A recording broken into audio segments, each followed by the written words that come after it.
দেশের ক্রিকেট ইতিহাসে অন্যতম কলঙ্কজনক দিন দেখল আজ। দুর্বার রাজশাহীর বিদেশি ক্রিকেটাররা পারিশ্রমিক না পাওয়ায় দিনের দ্বিতীয় ম্যাচে দলের সঙ্গে মাঠে না এসে নজির গড়ার পর কম যায়নি বিসিবি। নিজেদের বিপিএলের তৈরি নিয়ম ভেঙেছে নিজেরাই। একাদশে অন্তত দুজন বিদেশি ক্রিকেটার খেলানোর নিয়মকে পাশ কাটিয়ে স্থানীয় একাদশের রাজশাহী দলকে মাঠে নামতে দিয়েছে তারা। নিলয় মজুমদারের রিপোর্ট। সেই দুপুর থেকেই শোনা যাচ্ছিল রাজশাহীর সব ক্রিকেটার মাঠে যাবেন না ঢাকার শেষ পর্বের ম্যাচ খেলতে। স্থানীয় ক্রিকেটাররা পারিশ্রমিক পাননি, বাদ যাননি বিদেশি ক্রিকেটার ও কোচিং স্টাফরাও। শেষ বেলায় সামাজিক যোগাযোগ মাধ্যমে চেকের খাম হাতে এনামুল হক বিজয়ের নেতৃত্বে খুশিমুখের স্থানীয় ক্রিকেটারদের ছবি দেখা গেলেও রায়ান বালদের দেখা যায়নি। বিসিবি সভাপতির অনুরোধ, স্থানীয় ক্রিকেটাররা রাখতে বাধ্য হলেও 6 বিদেশি ক্রিকেটারের সেটি রাখার বাধ্যবাধকতা ছিল না। তাদের ছাড়াই তাই হোটেল থেকে মিরপুর শেরেবাংলা স্টেডিয়ামে যায় দলটি।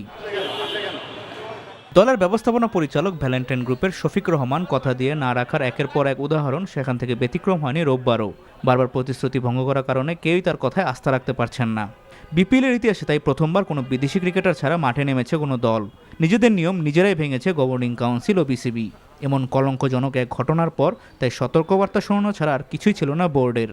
ডেফিনেটলি তারা বিশ্বাসটা রাখেনি। এখন আমরা আপনি কতটুকু ছাড় দিবেন, তো এখন কথাটা হচ্ছে সময় এসেছে যে we have to take action. আর শেষের দিকে তো বিপিএল এর যেটা আমাদের প্রপার্টি, এটা ক্রিকেট বোর্ডের প্রপার্টি, এটা ক্রিকেট বোর্ডের সুনাম, দেশের সুনামের জন্যে এই আমাদের যে কন্ট্রাক্ট অনুযায়ী যে অ্যাকশন নিতে হবে, এটা ইনশাল্লাহ মানে কঠিন থেকে কঠিনতর হতে পারে। শোনেন, আমি তো বললাম যে কঠিন তো, মানে এটাতে আমি এখনো কন্ট্রাক্টটা সামনে থাকলে লাইন বাই লাইন বলে দিতে পারতাম, কিন্তু ওইটা দেখছে। বাট যেটা ফ্রেমওয়ার্কে যে অ্যাকশন নিতে হবে সেই অ্যাকশন হবে।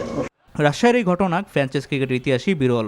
এত বড় ন্যাক্কারজনক ঘটনার পর ভ্যালেন্টাইন গ্রুপের বিরুদ্ধে আদতে কোনো আইনানুগ ব্যবস্থা নেয় কিনা ফারুক আহমেদের এই বোর্ড, সেটি এখন দেখার বিষয়। নীলা মজুমদার, এনটিভি নিউজ, ঢাকা।